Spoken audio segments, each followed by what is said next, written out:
ان کو سامنے لایا جائے. اگر انہوں نے کوئی معاملہ کیا بھی ہے تو لا کے مطابق اس پر بات چیت یا اس پہ عملداری کی جائے, لا کی, قانون کی. اچھا, اس کے علاوہ اب جو ایک اور ڈیولپمنٹ ہوئی ہے وہ یہ ہوئی ہے کہ یہ ہیں شاہد اکبر عباسی ایڈوکیٹ.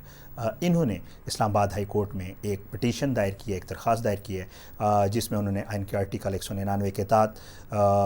یہ پٹیشن دائر کیا, اور انہوں نے کہا ہے کہ جی وہ وائف کو لینے آ رہے تھے اور G63 اسکول کے باہر سے ان کو اٹھایا گیا ہے, لاپتہ کیا گیا ہے, اور انہوں نے کہا کہ جی کار ان لاکڈ ہے, کار میں موجود ہے ان کا موبائل کیز بھی کار میں موجود ہیں, یہ انہوں نے اس اپلیکیشن میں لکھا ہے. اور اس میں انہوں نے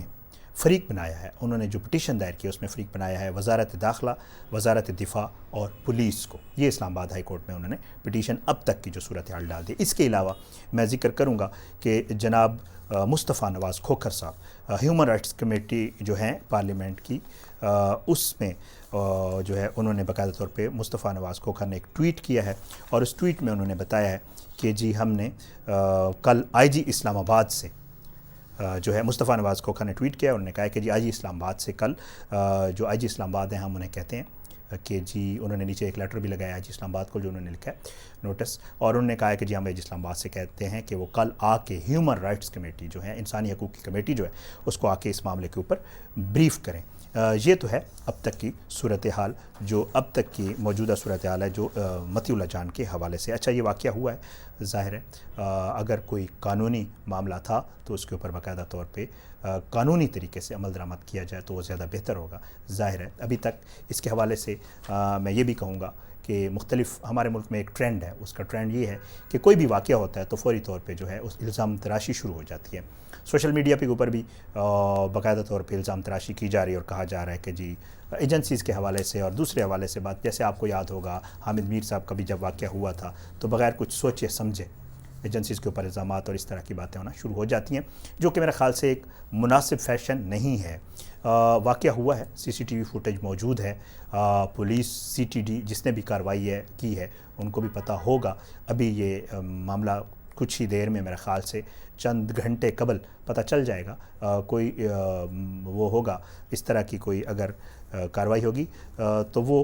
کورٹ میں بھی آ جائے گی, ظاہر ہے آخر عدالت میں پیش کیا جائے گا. اگر ان کے خلاف کوئی مقدمہ یا کوئی معاملات ہیں تو میرے خیال سے الزام تراشی سے گریز کرنا چاہیے. دوسری اہم بات یہ ہے کہ مطیع اللہ جان کا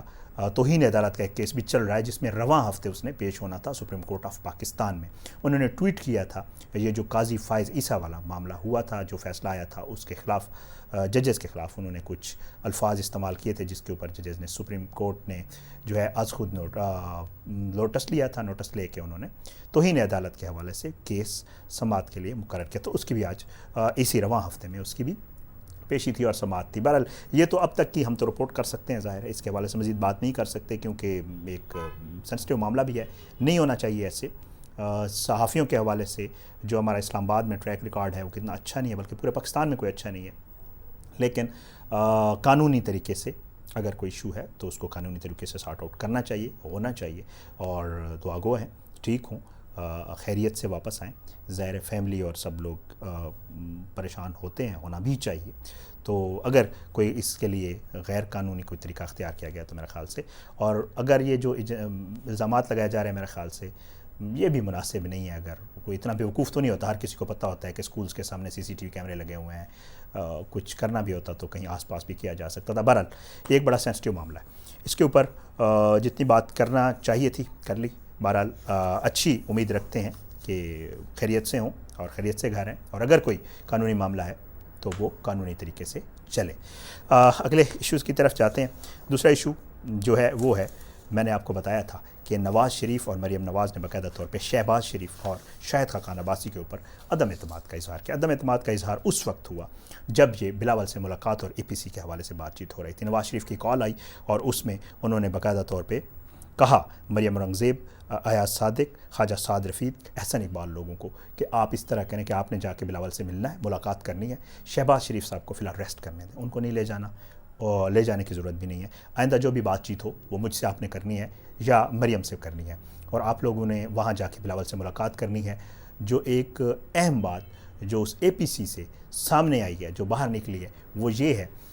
کہ نون لیگ جو ہے وہ چاہتی ہے فریش الیکشنز، اور وہ چاہتی ہے کہ پورے ملک میں فریش الیکشن کروائے جائیں۔ بلاول بھٹو زرداری اس بات پہ متفق نظر نہیں آتے، اور اس کی ایک وجہ ہے، ظاہری بات ہے، بلاول بھٹو زرداری جو ہے وہ ایک قومی حکومت چاہتے ہیں فار دا ٹائم بینگ، اور وہ یہ چاہتے ہیں کہ ایک وزیر اعظم آئے جو نہ نون سے ہو نہ پیپلز پارٹی سے ہو، بلکہ کسی چھوٹی جماعت سے ہو، سندھ بلوچستان کی کسی چھوٹی جماعت سے بھی ہو سکتا ہے۔ وہ بلاول بھٹو زرداری کا یہ موقف تھا اس ملاقات میں، اور انہوں نے یہ کہا کہ جی کوئی قومی حکومت ٹائپ کا کچھ بن جائے، اور اس کے بعد باقاعدہ طور پہ جو ہے الیکشنز اور ایک جو پروسیس ہے وہ کیا جائے، اور اس کے بعد کوئی حکومت تشکیل دی جائے جو بھی میجارٹی ہے۔ لیکن فی الحال وہ فریش الیکشن، تحریک عدم اعتماد کے حوالے سے بھی بلاول بھٹو زرداری نے بات کی، اور انہوں نے کہا کہ تحریک عدم اعتماد لائی جائے اور کوئی نیا وزیر اعظم بنایا جائے، کیونکہ پیپلز پارٹی کو یہ وعدہ نہیں کرتا۔ سندھ میں ان کی حکومت ہے، پیپلز پارٹی فی الحال سندھ کی حکومت نہیں چھوڑنا چاہ رہی۔ تو جو ملاقات ہوئی ہے بلاول میں اور جو اس میں اپنا مسلم لیگ نون میں، اس میں فی الحال نون اور بلاول اپنے موقف پہ قائم ہے۔ نواز شریف کی طرف سے جو ٹیلی فون کال کی گئی تھی اس میں باقاعدہ طور پہ کہا گیا تھا کہ 6 مہینے کے لیے آپ لوگوں نے پیپلز پارٹی سے بھی تھوڑی سی دوری اختیار کرنی ہے، اور اس کے علاوہ آپ لوگوں نے کوئی نئے الیکشن یا اس کی بات بھی نہیں کرنی ہے۔ شہباز شریف کو فی الحال ریسٹ کرنے دیں، ان سے کوئی ایکٹیویٹی نہیں کروانی نون لیگ کی، اور اس کے علاوہ آپ لوگوں نے جو آگے چلنا ہے وہ ہے جناب ایاز صادق صاحب، خواجہ سعد رفیق صاحب اور احسن اقبال صاحب، ان کو ذمہ داری دی ہے نواز شریف نے۔ اور دوسرا یہ کہا ہے کہ مریم نواز اور مجھ سے ڈائریکٹلی آپ لوگوں نے گائیڈ لائنز لینی ہیں جو بھی پارٹی کے معاملات ہوں۔ تو اب تک کی جو سچویشن تھی وہ یہی ہے کہ جو نظر آ رہا ہے وہ یہ ہے کہ آنے والے دنوں میں فی الحال for the time being A P C ہوگی، ہو جائے گی، عید کے بعد کہہ رہے ہیں کہ جی اے پی سی بلائی جا رہی ہے، اور اے پی سی بالکل ہو جائے گی، اے پی سیز تو پہلے بھی ہوتی رہی ہیں، اور اس کو فی الحال اگر ہم کہیں کہ ایک پولیٹیکل سٹنٹ تو ہے، لیکن فی الحال کوئی ایسی صورتحال نظر نہیں آ رہی کہ مسلم لیگ نون اور پیپلز پارٹی کا کسی ایک بات کے اوپر اتفاق ہو پایا ہو، جو ہوتا ہوا نظر آ رہا ہو۔ ایسی کوئی پوزیشن فی الحال اب تک کی اطلاعات کے مطابق نہیں ہے۔ ذرائع کے حوالے سے اگر میں کہوں، جو اے پی سی کے اندر جو بلاول اور نون لیگ کی جو ملاقات ہوئی ہے اس کے اندر کی جو بات ہے وہ یہی ہے کہ بلاول نے اپنا ایک فارمولہ پیش کیا ہے، اور وہ ہے عدم اعتماد، قومی حکومت کی تشکیل، کسی چھوٹی پارٹی کا وزیر اعظم لانے کا۔ لیکن نواز شریف کو یہ نظر آ رہا ہے کہ اس طرح اگر ہو گیا تو پیپلز پارٹی کی تو حکومت رہے گی سندھ میں، پیپلز پارٹی کو وہاں سے بھی حصہ مل جائے گا، قومی حکومت بھی بنی تو پیپلز پارٹی کو حصہ مل جائے گا، نون لیگ کہاں جائے گی؟ چھوٹی موٹی وزارتیں تو مل جائیں گی نون لیگ کو، لیکن نون لیگ اسی طرح نواز شریف اور مریم نواز آؤٹ رہیں گے، اور نون لیگ کو کچھ چھوٹا موٹا کوئی حصہ مل جائے گا، اور نون لیگ کو کچھ